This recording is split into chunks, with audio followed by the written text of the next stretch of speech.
ইতিহাসের পাতায় এমন কিছু নাম আছে যা শুনলেই চোখের সামনে ভেসে ওঠে বিশাল এক সাম্রাজ্য আর অজেয় এক বাহিনী, যার ঘোড়ার খুরের শব্দে এক সময় কেঁপে উঠত এশিয়া থেকে ইউরোপ।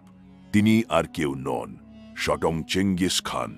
কিন্তু এই দুর্ধর্ষ বিজেতার শুরুটা কি এতটাই সহজ ছিল?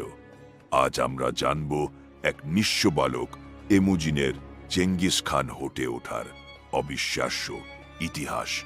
1162 সালের দিকে মঙ্গোলিয়ার এক যাযাবর পরিবারে জন্ম নেন তেমুজিন।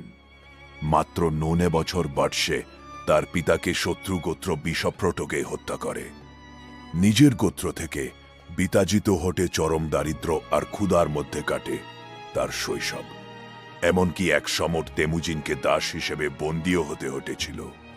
কিন্তু তেমুজিন হার মানেননি।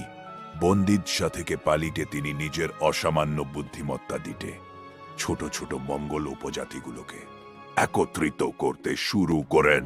তেমুজিন যখন সব মঙ্গল উপজাতিকে এক সুতোয় বাঁধলেন, তখন তাকে উপাধি দেওয়া হল চেঙ্গিস খান, যার অর্থ হল বিশ্বজনীন শাসক। তিনি তৈরি করলেন ইতিহাসের সবচেয়ে দুর্ধর্ষ এক সামরিক বাহিনী।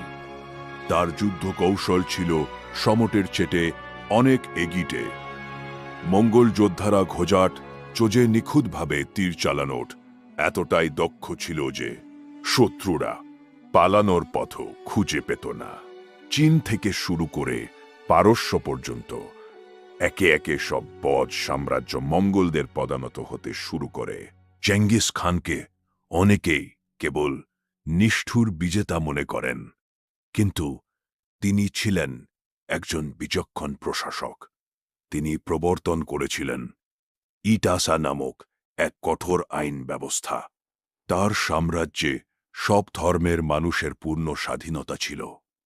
এমনকি পৃথিবীর প্রথম কার্যকর আন্তর্জাতিক ডাক ব্যবস্থা বা ইয়াম তিনিই চালু করেছিলেন।